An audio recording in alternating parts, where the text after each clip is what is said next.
Hey everyone, Daunter here.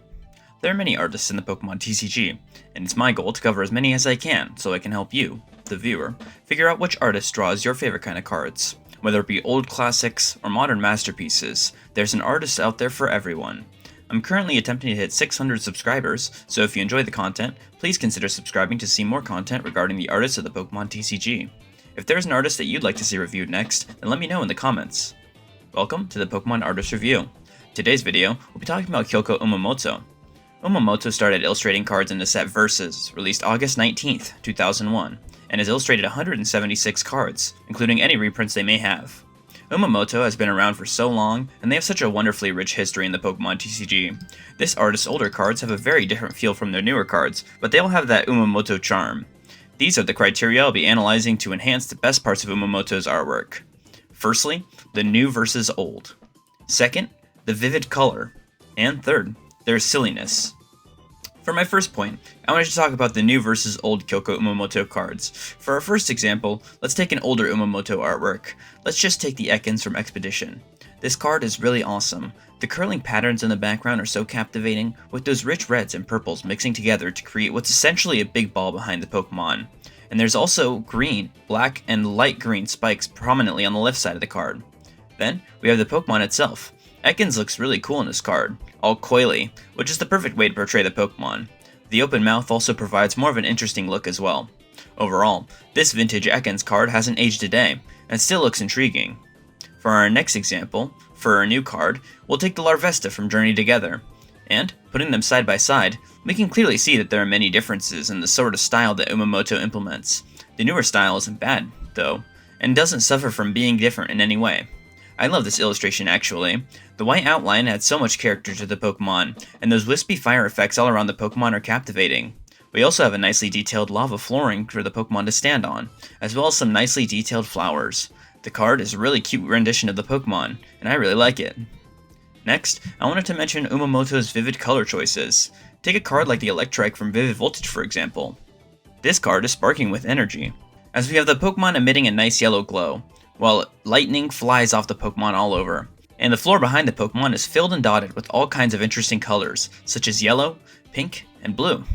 The colors form and fill into shapes, so they look squiggly and honestly quite awesome. Overall, this card is a wonderful mixture of all kinds of shades and colors that mix to create a visually distinctive illustration. Even a card like the Sableye from Stormfront still has very distinctive and visually sound color choices. The Pokemon featured in the card has a nice amount of shading, but it's not an obtrusive amount. The water flows with black lines running through it, and every part of the wave is a different hue of blue. The mountains in the background are also shaded nicely as they get lighter as you reach the top, and the sky is a nice gradient of purple and white. Even for a more relaxed illustration like this, Umemoto's colors really shine through. Finally, I'd like to point out Kyoko Umemoto's silliness. Firstly, we can take the Diglett from Crystal Guardians. This card is silly for a number of reasons, such as the Diglett's expression, or maybe the fact that he's posted up on the side of a cliff. Just the whole idea for the card is creative, but also silly. I really appreciate the amount of care, just to put an ordinary Pokemon in an unordinary situation. That's what makes a lot of Umemoto's cards so fantastical. Naturally, we can evolve the concept, and in the Dugtrio from Sword and Shield base set, the card does exactly that.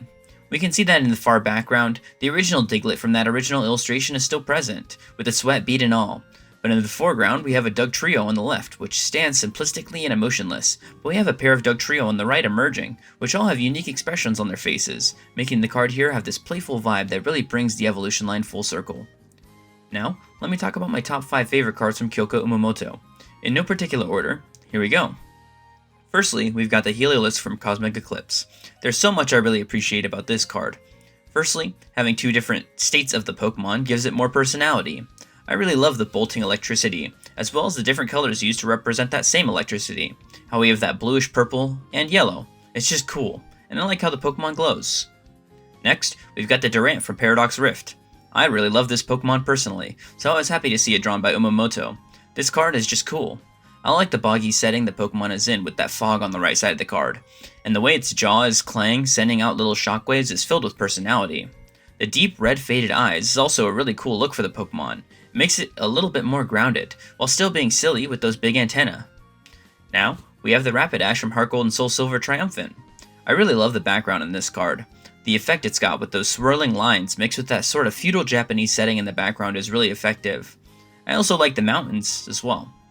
I like how fiery the Pokemon in the card is.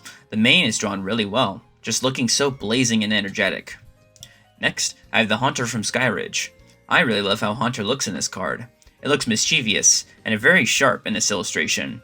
The wisps coming out of its face, the teeth, its fingers, they all look especially pointy in this illustration. Mixed with that blocky and angular background, it really adds to that sharp effect the card has.